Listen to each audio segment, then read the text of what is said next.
नमस्कार दोस्तों, welcome on our YouTube channel it's मिराकी।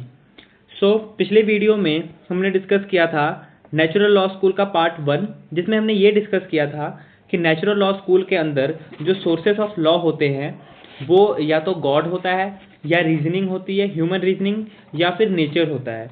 तो उसे natural law, law of God, law of reasoning etcetera भी बोलते हैं। और जैसे जैसे ये टाइम पीरियड ग्रो होता है तो इसमें आता है कोड ऑफ जस्टिनियन। जो लीगल सिस्टम किसका दिया था? रोमन्स का दिया हुआ था। तो ये जो लीगल सिस्टम होता है कोड ऑफ जस्टिनियन, वो बहुत ही लॉजिकल और रिजिड होता है, जिससे पूरी दुनिया के अंदर में, ऑलमोस्ट पूरी दुनिया के अंदर में जो भी लीगल सिस्टम होता है वो अपनी कन्फॉर्मिटी लेता है। यानी कि दुनिया के किसी भी लीगल सिस्टम को अगर ये तय करना हो कि हाँ उनका लीगल कॉन्सेप्ट जो है, या वो उन्होंने जो रूल और रेगुलेशन जो फिक्स किए हैं वो रूल और रेगुलेशन सही हैं या गलत, तो वो किससे अपने रूल ऑफ रेगुलेशन को रिलेट करके देखते थे? जो रोमन्स का कोड ऑफ जस्टिनियन होता था। यानी कि अगर उस टाइम पे भारत या कोई XYZ कंट्री है, उन्होंने कोई लॉ बनाया है, तो वो चेक करते थे पहले कि हाँ क्या ये रूल ऑफ जो कोड ऑफ जस्टिनियन है उससे सेटिस्फाई करता है कि नहीं, या उससे कंफर्म करता है कि नहीं। तो ये वो चीज़ देखते थे। सेकेंडली, अगर कोई ऐसी समस्या या कोई ऐसी प्रॉब्लम हो जाती थी जिसका किसी लीगल सिस्टम के पास में जिसका सोल्यूशन नहीं होता था, तो वो भी वो कोड ऑफ जस्टिनियन से देखते थे। लेकिन जब रोमन एम्पायर का डाउनफॉल होता है, उस समय पर सोसाइटी के अंदर में कोई लीगल सिस्टम बच नहीं जाता है। यानी कि कोड ऑफ जस्टिस खत्म हो जाता है उस टाइम पे। जब एम्पायर ही खत्म हो गया तो उनका लीगल सिस्टम भी तो खत्म हो ही जाएगा। तो जब ये लीगल सिस्टम खत्म हो जाता है तो सोसाइटी के अंदर में क्या होता है? वैक्यूम क्रिएट हो जाता है। वैक्यूम यानी कि सोसाइटी के अंदर में कोई इतना लॉजिकल और कोई इतना रिजिड लीगल सिस्टम रह नहीं जाता है जिससे लोग कंपेयर कर सके अपने लीगल सिस्टम को। तो एक सोर्स खत्म हो गया, कोड ऑफ जस्टिनियन। लेकिन सोसाइटी को लॉ तो चाहिए, और लॉ चाहिए तो उसे किससे कंफर्म किया जाए, कैसे पता लगाया जाए कि हाँ ये जो रूल रेगुलेशन है, जो लॉ है, वो सही है भी कि नहीं। तो इसके लिए क्या, कोई सोर्स चाहिए था। तो ये जो वैक्यूम है, ये टाइम पीरियड रीजन बनता है मिडीवियल पीरियड के इमरजेंस का। तो मिडीवियल पीरियड इमर्ज होता है। मिडीवियल पीरियड का मतलब क्या था कि कोई नया सोर्स ऑफ लॉ सोसाइटी को मिलता है। जो सोर्स ऑफ लॉ कौन सा होता है? थियोलॉजिकल लॉज, यानी कि वो लॉज जो थियोलॉजी के ऊपर बेस्ड होते थे। थियोलॉजी यानी कि जो भी धार्मिक ग्रंथ होते हैं, जिन्हें हम जैसे कि बाइबल, गीता, कुरान, ये जो एरा था या जो पीरियड था वो इमर्ज हुआ था यूरोप के अंदर में। तो इसलिए हम कहते हैं कि जो लॉ कौन से स्क्रिप्चर को सेटिस्फाई करता है? बाइबल को, वो लॉज या वो सोर्स ऑफ लॉ। तो मतलब थियोलॉजिकल बेसिस का मतलब है कि बाइबल को सेटिस्फाई करने वाले लॉ। यानी कि अब जो लॉज मिलेंगे सोसाइटी को, वो कहाँ से मिलेंगे? बाइबल से मिलेंगे। तो ये है थियोलॉजिकल बेसिस ऑफ लॉ, जो कि मिडीवियल एरा के अंदर में इमर्ज होता है। अब ये जो फिलॉसफी है, थियोलॉजिकल फिलॉसफी है, इसका रिप्रेजेंटेटिव कौन है? इसका रिप्रेजेंटेटिव है सेंट एक्विनिस। सेंट एक्विनिस बेसिकली एक प्रॉफिट होता है, प्रॉफिट या एक पादरी होता है, फादर होता है उनका क्रिश्चियंस का। तो सेंट एक्विनिस ने अपनी एक बुक लिखी, सुमा थियोलॉजिका। अब ये जो सुमा थियोलॉजिका बुक है वो बाइबल का लीगल इंटरप्रिटेशन था, यानी कि बाइबल का लीगली इंटरप्रेटेड रूप था सुमा थियोलॉजिका। तो सुमा थियोलॉजिका के अंदर में सेंट एक्विनिस ने 4 टाइप के लॉ बताए थे। वो 4 टाइप ऑफ लॉ क्या थे? 4 काइंड्स ऑफ लॉ कौन कौन से थे? Law of God, law of nature, divine law, human law. अब सबसे पहले देखते हैं लॉ ऑफ गॉड कौन से थे। लॉ ऑफ गॉड यानी कि वो लॉ जो कि किसी सुपीरियर सोर्स से डिराइव होते हैं, और वो सुपीरियर सोर्स कौन सा होगा? गॉड। तो वो उन लॉज को हम बोलते हैं लॉ ऑफ गॉड, जैसा कि एंशिएंट टाइम में होता था जनरली। फिर आता है लॉ ऑफ नेचर, यानी कि वो लॉ जो ह्यूमन रीजनिंग से डिराइव हुए हैं या ह्यूमन रीजनिंग से बने। अब ह्यूमन रीजनिंग से क्यों बने हैं? जैसा कि सोक्रेटिस और एरिस्टोटल ने कहा था कि ह्यूमन इंसाइट नाम की भी एक चीज होती है। हर इंसान के अंदर आत्मा होती है जो उसे बताती है, जो उसे जज करने में हेल्प करती है कि व्हाट इज बैड और व्हाट इज गुड। तो इन बेसिस के ऊपर में जो लॉज बने वो हो गया लॉ ऑफ नेचर।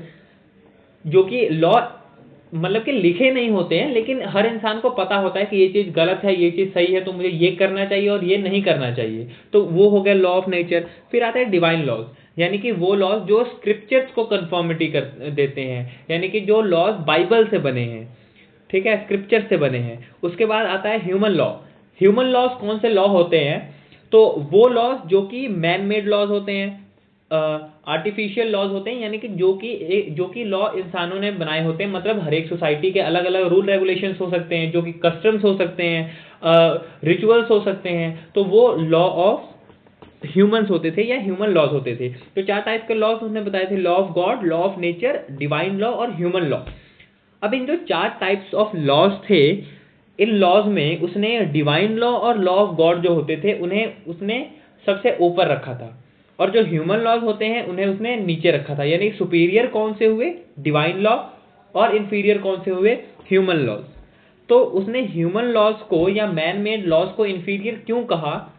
क्योंकि वो ऐसा मान के चलता था, या सेंट एक्विनिस का ये मानना था कि जो ह्यूमन लॉज होते हैं, जो मैन मेड लॉज होते हैं, वो आर्टिफिशियल होते हैं। तो बहुत ज़्यादा चांसेस ये हैं कि ये लॉज आर्बिट्ररी नेचर के हो सकते हैं, अपने फायदे के लिए बनाए गए हो सकते हैं। लेकिन अब कोई लॉ अगर गॉड से या बाइबल से कंफर्म्ड है, बाइबल उसका सोर्स है, तो वो लॉ जो है वो किसी स्वार्थ के लिए नहीं बने होंगे, आर्बिट्ररी नहीं होंगे, तो इसलिए वो लॉ सुपीरियर है। और जो ह्यूमन लॉज या मैन मेड लॉज हैं, ये लॉज इन्फीरियर हैं। उसका ये मानता था, वो ये मानता था। और चर्च जो है as the authority to interpret divine laws, यानी जो डिवाइन लॉज है, यानी कि बाइबल के अंदर में क्या लिखा है उसे इंटरप्रेट करने की पावर किसके पास है? चर्च के पास है। तो अब लॉ का सोर्स क्या हो गया? थियोलॉजी, यानी कि स्क्रिप्चर्स। उसको इंटरप्रेट कौन करेगा? चर्च। तो जब चर्च इंटरप्रेट करेगा तो कॉमन पीपल जो होंगे उन्हें उस लॉ को आंख बंद करके सिर्फ मानना ही पड़ेगा, वो उसे क्वेश्चन नहीं कर सकते हैं। तो लोगों ने क्या किया? लोग आंख बंद करके लॉज को मानने के लिए मजबूर हो गए। तो सोसाइटी के अंदर में बहुत ज़्यादा क्योस हो गया, और इसी टाइम पीरियड को बोला जाता है dark age of the society. यानी कि अब लोग क्वेश्चन ही नहीं करेंगे, जो है आंख बंद करके मानी जा रहे हैं। चर्च ने कहा कि ये करना है तो ठीक है हम ये करेंगे, चर्च ने कहा ये नहीं करना है तो लोग उसे नहीं करेंगे। ऐसा हो गया था सिस्टम। तो वो dark age of the society था। अब इसके बाद क्या होता है कि रिनाइंसा पीरियड आता है, जिसे हम एनलाइटनमेंट पीरियड भी कहते हैं। अब रिनाइंसा पीरियड या एनलाइटनमेंट पीरियड क्या था? ये वो टाइम पीरियड था जब सोसाइटी के अंदर में कुछ लोगों ने सोचना शुरू किया कि हम आंख बंद करके किसी चीज को क्यों माने। अब जब ये थॉट उनके अंदर आया तो उन्होंने क्वेश्चनिंग शुरू की, चर्च को क्वेश्चन करने लगे, जो रूल रेगुलेशन चर्च बनाती थी उसे क्वेश्चन करने लगे, बाइबल को क्वेश्चन करने लगे कि नहीं, हर चीज का कारण सिर्फ ये नहीं हो सकता है कि उसे भगवान करता है, या फिर भगवान ने सोचा होगा इसलिए उन्होंने किया, और हर चीज सही नहीं हो सकती है इस नजरिए से। तो होना क्या चाहिए कि लॉज ऐसे होने चाहिए जो रैशनल हो, जो ह्यूमन कॉन्शियसनेस और ह्यूमन की रैशनैलिटी दोनों चीज को सेटिस्फाई करें। तो 18-19 सेंचुरी का टाइम रेनेसां का पीरियड या एनलाइटनमेंट पीरियड था। इस टाइम पे रैशनल थॉट्स इमर्ज हुए, लोगों ने क्वेश्चनिंग करना शुरू किया, और चर्च को एक तरीके से काउंटर करना शुरू किया, और चर्च को कंपटीशन देना शुरू किया। और इस टाइम के ऊपर कुछ थेरीज निकल कर आई, कुछ रेवोल्यूशंस हुए जिसने इस सोच को और ज़्यादा स्ट्रेंथन किया। जैसे एक थेरी सोशल कॉन्ट्रैक्ट की थेरी थी। सोशल कॉन्ट्रैक्ट की थेरी का बेसिक पर्पस क्या था कि सोशल कॉन्ट्रैक्ट थेरी ये कहती थी कि जैसे कि इसके 3 मेन प्रोपाउंडर हुए हैं, थॉमस हॉब्स, जॉन लॉक और रूसो। एक का मानना ये था कि जो ह्यूमन है वो बहुत ही बुरे नेचर का है, दूसरे का मानना ये था कि ह्यूमन जो है वो बहुत ही अच्छे नेचर का है, और तीसरे का मानना ये था कि ह्यूमन जो है वो न्यूट्रल है, वो अच्छा भी है और बुरा भी है। तो जो पहला मानता है थॉमस हॉब्स, जो जिसने कहा था कि ह्यूमन जो है बहुत बुरे नेचर का था, उसने कहा था कि ह्यूमंस जो थे एक दूसरे से लड़ते रहते थे अपने सर्वाइवल के लिए। तो सोसाइटी, मतलब उस समय सोसाइटी नहीं थी, ह्यूमन लड़ते रहते थे एक दूसरे से अपने सर्वाइवल के लिए, अपनी ज़रूरतों को पूरा करने के लिए। तो इस चीज़ से बचने के लिए सबने मिलकर एक कॉन्ट्रैक्ट किया और एक हेड बनाया, एक सोवरेन बनाया जो कि उनके ओवर रूल करेगा। सोवरेन के पास सारी पावर्स होंगी एक्सेप्ट कि वो उनकी जान ले सकता हो। ठीक है। दूसरा ये कहता है कि जो इंसान है वो बहुत ही अच्छे नेचर के हैं, एक सबके पास रैशनैलिटी है, सब सोच समझ सकते हैं चीज़ों को अच्छी तरीके से, अच्छे बुरे में फ़र्क कर सकते हैं। लेकिन जब लोगों ने प्रॉपर्टी इकट्ठी करनी शुरू की, अपनी ज़रूरत से ज़्यादा का सामान इकट्ठा करना शुरू किया, तो उनके बीच में इस चीज़ का कन्फ्लिक्ट आने लगा कि ये चीज़ मेरी है। मतलब एक प्रॉपर्टी के ऊपर अगर दो लोग दावा करेंगे अपना, तो प्रॉपर्टी तो किसी एक की ही होगी ना, लेकिन अब जज कौन करे। तो इस चीज़ से निकलने के लिए उन्होंने आपस में कॉन्ट्रैक्ट किया और उससे एक सोवरेन बनाया। ठीक है। उसके बाद जो तीसरा है रूसो, उसने कहा था कि उसका भी समहाउ इसी तरीके का कॉन्सेप्ट था कि लोग अच्छे बुरे न्यूट्रल थे लोग।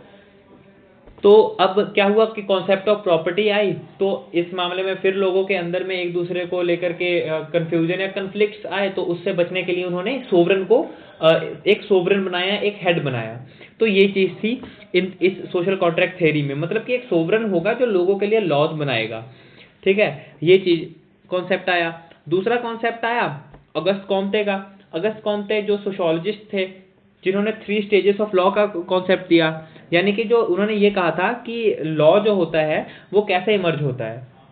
तो उन्होंने लॉ को एक ह्यूमन के साथ कंपेयर किया था कि ह्यूमन का जो लाइफ साइकिल होता है वो कैसा होता है। सबसे पहले वो बच्चा होता है, तो जब वो बचपन के टाइम पीरियड पर होता है, यानी वो बच्चा होता है, तो उसे जो भी कह दिया जाए वो उसको मान लेता है। अब क्या मानता है कि जैसे कि हम खुद को ही अगर देखें, तो बचपन में हम क्या मान के चलते थे कि जो भी कुछ किया है भगवान करते हैं, सब कुछ भगवान का किया जा रहा है। तो ये टाइम पीरियड लॉ का भी होता है, जो कि एंशिएंट टाइम पीरियड था, यानी कि सब कुछ भगवान है, वही है सब कुछ, वही सब कुछ करते हैं। दूसरा टाइम पीरियड आया, मतलब कि थियोलॉजिकल, इसे उसने थियोलॉजिकल स्टेज कहा था। थियोलॉजिकल यानी कि जो गॉड या थियोलॉजी का टाइम पीरियड था। तो law drive from physical phenomena. Physical phenomena यानी कि जैसे कि अब फिजिकल फिनोमिना का क्या मतलब है कि अगर बारिश हो रही है, धूप है, पेड़ पौधे हैं, ये नेचुरल फिनोमिना यही तो हो गया ना कि पेड़ पौधों का होना, बारिश होनी, बाढ़ आना, सूखा पड़ना, ये सब चीज़ें हैं। तो उस समय लोगों की लॉजिकल थिंकिंग इतनी ज़्यादा डेवलप नहीं थी, उन्हें पता नहीं था कि ये सब चीज़ें क्यों होती है, तो वो इन सब चीज़ों से डरते थे, और डरते थे तो इन सब चीज़ों से डिराइव करते हुए इन सब चीज़ों से बचने के लिए उन्होंने लॉज बनाने शुरू किए। तो फिजिकल फिनोमिना जो होते थे और फिजिकल फिनोमिना और नेचुरल पावर्स जो होते थे, उनसे बचने के लिए या उनको सेटिस्फाई करने के लिए इन्होंने लॉज बनाए। सेकंड स्टेज आता है मेटाफिजिकल स्टेज।